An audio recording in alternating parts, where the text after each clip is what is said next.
I wanted to talk just a bit about price discrimination, and this is something that firms facing downward sloping demand curves are sometimes able to do. The key features that must be present for a firm to be able to price discriminate is, first of all, the firm must be able to tell different types of consumers apart. So it needs to be able to determine which consumer is willing to pay a higher price, which a lower price.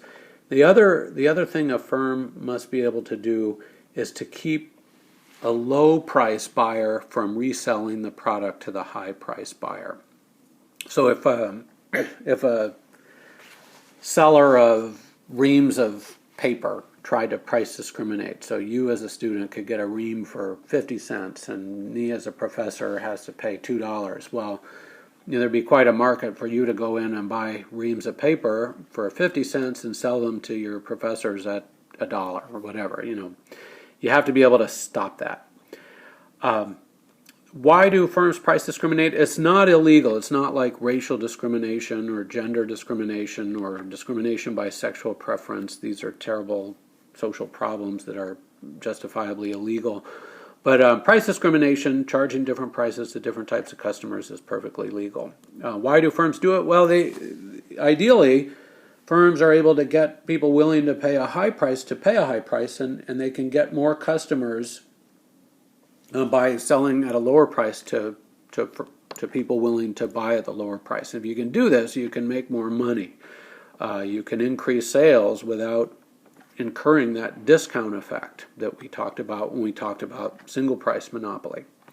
So we'll do some technical analysis in a TAP and class probably on Monday next. Anyway, in a couple class periods. But come ready to do that. There's some examples, some concept checks in the reading that you should do in advance of that class. But let's talk a little bit about the different types of price discrimination.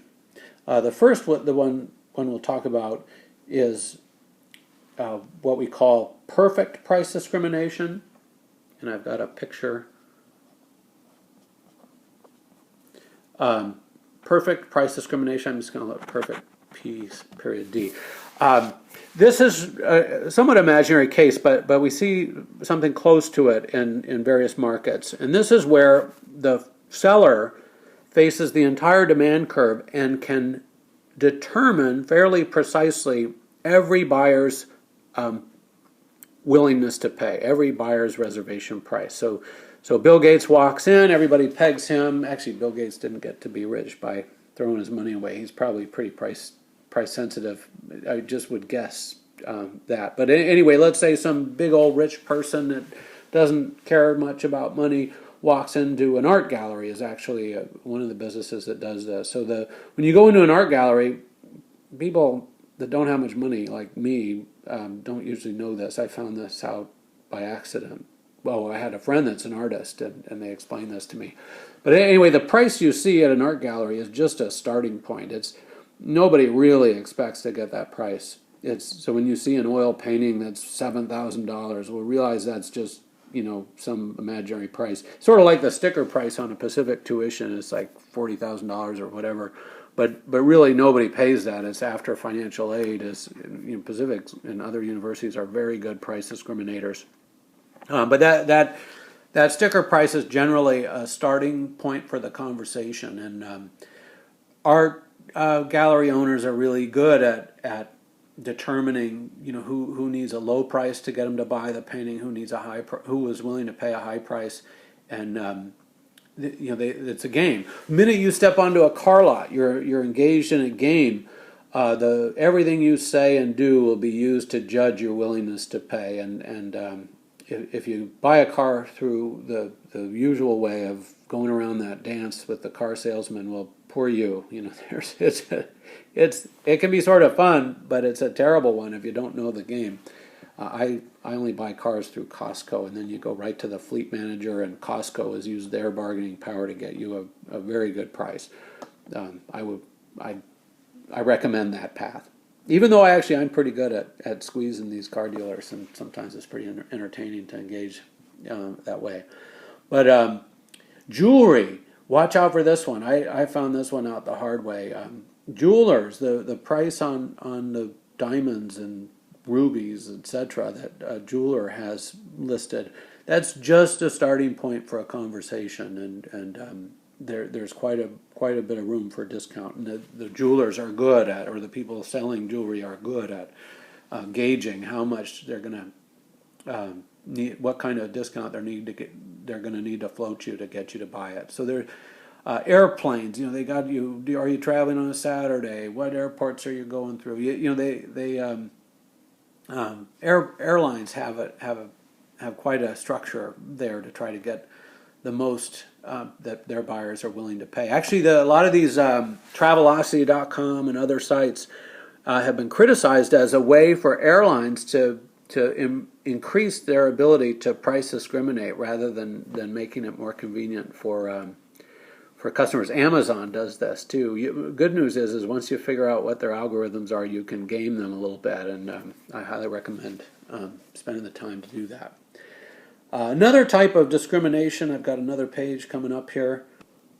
Another type of discrimination comes about when the firm can segment their market. I'll just call this market segmentation.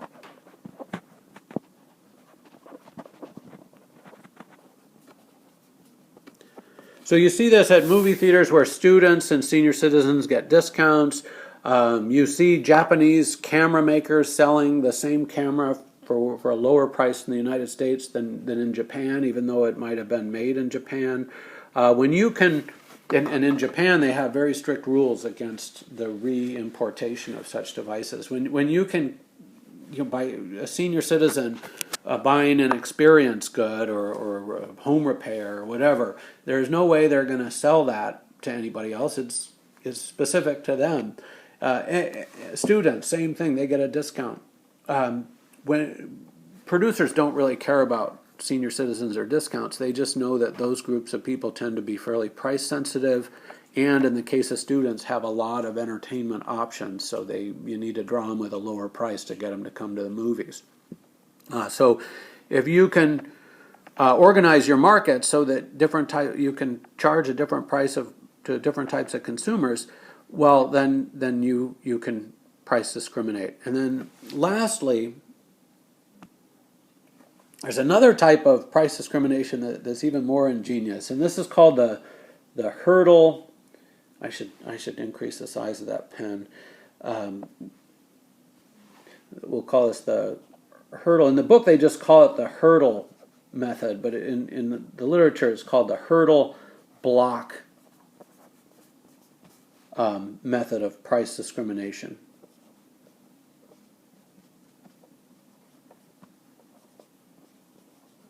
And here, I ran out of room. I'll use it. Here, the seller can't tell right off the bat which type of consumer the seller has in front of him or her. Instead, the seller devises a way that consumers self-identify as either price sensitive or not. So when you go into a computer store and buy a printer, and if you save your receipt and cut the proof of purchase off the box and send 3 forms of ID and your birth certificate of your firstborn child, you can get $50 back, right? Well, they don't need all that information. They just want to make it a hassle for you to do that. So the people that are really sensitive to price and wouldn't buy the printer without that discount, well, they'll be likely to undertake the effort. But those who aren't price sensitive just say, I'm not going to do all that for $50. So this is the seller creating a hurdle that the price sensitive people will jump, but the people that aren't price sensitive won't. And this way, the firm can expand its sales via lower price to price sensitive consumers, but not have to pass that discount on to other consumers. So other examples, obviously the grocery store coupons that I've got in this picture. One interesting one is the way car dealers do it. When you get air conditioning or when I lived back on the East Coast, rust proofing for your car, the cost of those options were generally much higher than the cost of installing them.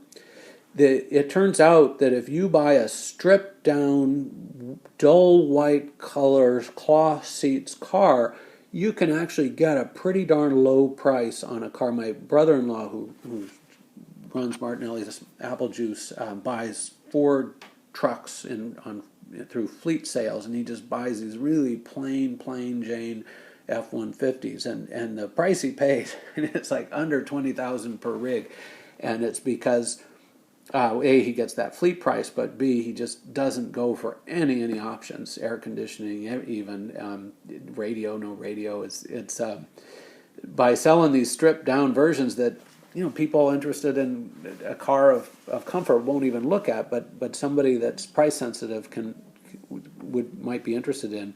That's a way to get buyers to self-select into these different categories. Trying to think of another. Appliance sales, white sales. These crazy sale days where you have to get up at 5 in the morning and go to the store. Well, most people aren't going to do that. People that aren't price sensitive aren't going to do that. But people that might only go to the store once a year and are looking for a bargain, well, they might come to that event. And so there's all sorts of tricky ways. Oh, the example in the book. If you're selling appliances, you can go by with a hammer and put a dent in washing machines and refrigerators. Those dents don't affect operations at all. Price-sensitive people are willing to live with a dent. People that are able to pay the higher price, they don't want to see that dent. So anyway, there's all sorts of tricks that sellers can use to increase their revenues and pass discounts to price-sensitive people without having to pass a discount to people that aren't price-sensitive. Made with Doodlecast Pro.